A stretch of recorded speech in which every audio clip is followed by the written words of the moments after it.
Let's start with one of the most iconic moments in the Bible, when God says, "Let there be light."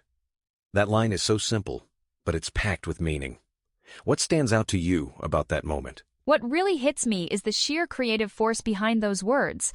God doesn't build or assemble, he speaks, and light just happens. It shows how, in this story, words themselves have the power to shape reality. Totally. It's almost like language is treated as the ultimate tool, even more than hands or tools. I find that fascinating, because it suggests that intention and declaration matter, not just the actions that follow. And there's a kind of immediacy to it, too. No delay, no hesitation. It's just, there was light. That makes me think about how belief in spiritual authority is often tied to the idea that the divine doesn't need to wait for results. It's wild how that sets up the rest of the biblical narrative, where words, especially God's words, are always seen as potent, almost unstoppable. But I wonder, do other passages carry that same sense of immediate power? That's a great question. Jumping into the New Testament, John 5:26 talks about God having life in himself and giving that to the Son.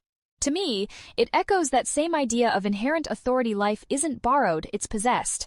I get what you mean. There's this thread where Jesus isn't just a messenger, but actually the source of something essential.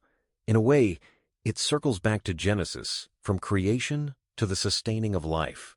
Exactly. And it gets even more vivid when you look at John 11, with the story of Lazarus.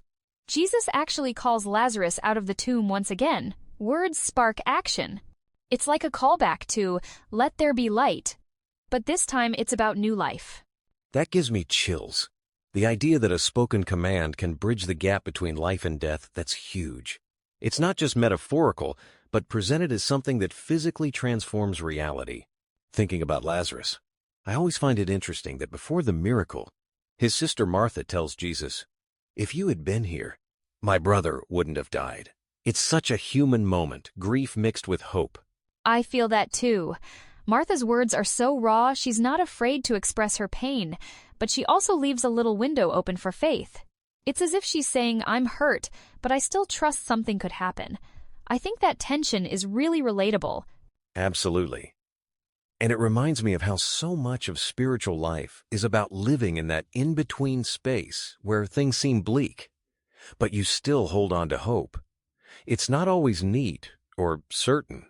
Right. And Jesus doesn't just brush her off. Instead, he engages with both her pain and her faith. That interaction makes the miracle feel more personal, not just a display of power, but a response to real human emotion. That's such an important point. It makes me think about how people